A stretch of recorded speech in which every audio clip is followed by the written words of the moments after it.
G'day, this is Simon at South OC Cars and Coffee. I'm with Seth, who has our amazing Car of the Week. I had so many people this week say, make sure you get that thing for Car of the Week. What is it, Seth? It was a 1961 Mercedes 190 SL.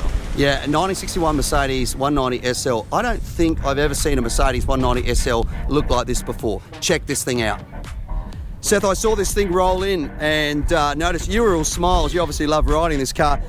This immediately stood out to me. This isn't your average 190E. It's like the 190's big brother, right? Yeah, it's far from original. Is there anything on this car that's original? The body. The body itself, but it's widened, correct? It's widened 6 inches. It's 6 inches wider than an original. It's 8 inches longer than an original, and as well as 4 inches taller than an original. And let's talk about, we're going to look at the power plant in the middle. There's every single thing about this car is modernised, correct? Yes, sir. So let's talk about the wheels first of all. They're not your little wheels on there, and what I want to point out is notice these down here. So it's just like on a Rolls Royce, the Mercedes Star is always facing upright, which is super cool. So you just told me about a really cool feature on this car, which I love. Open up the door, please, Seth. Let's have a look at what this says in the door jamb on the sill. Mercedes bent. Isn't that great? What a cool little custom touch on this car. Love it. What I love about this interior, it looks sort of original when you look from a distance, then you start looking at it. This has got some parts from other cars, hasn't it? Yes, sir, it does. A lot of the parts are from a 600 SL. Yeah, so you look at this thing and you go, wait a minute, that console's not out of obviously a 190.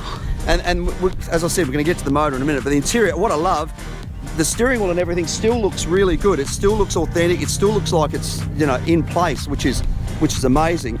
If you were following behind this thing though, you'd look at it and go, what looks so different about that? I mean, you've done so many little things, the way the tail lights have been channeled in, the way the bumper bars. Let's talk about some of that body work on this thing. The body work is a lot. All the taillights we had to make custom ourselves. All the bezels we had to make ourselves out of because nothing would fit at that point.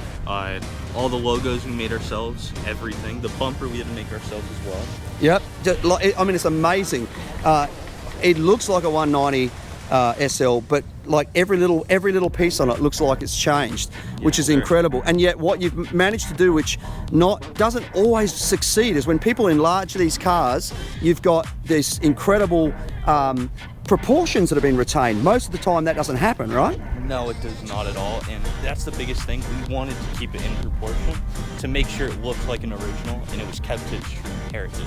Let's have a look under the hood, because this is where the magic really begins. Something tells me that this might go a little bit better than the original 190 SL used to. Talk about that motor. What is it?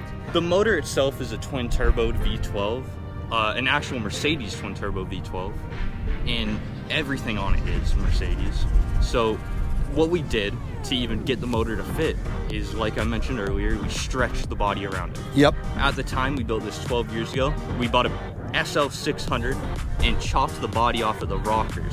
Got rid of the body, put this body on the chassis, so it is 190 SL with the twin-turbo V12, the 8-speed auto, I believe, with the traction control, adjustable ride height, all 9 yards. So an old body on a new car, and that's one of the reasons when you look under here, you know, you look at all of this. This is not old car. All the back of the firewall, that's all modern car. Even everything through here, it's amazing, because it honestly looks like we're looking under the hood of a relatively new car. How much horsepower? Have you figured that out? We've never really tested horsepower or torque or anything, but if we were to give a true guess after Rentec did the tuning and everything, around 850 is what it's Wow. And it's not a heavy car, obviously, which is pretty cool. Wow, what an amazing thing. I'm just so appreciative you guys brought it out. As our winners of Car of the Week, you get this Maguire's complete kit featuring the polishing cloth, the wash and wax, glass cleaner, ceramic detailer, interior detailer, hot shine foam. You can keep this amazing Mercedes 190 SL custom in the pristine condition that it's in. Congratulations and thanks for bringing it out.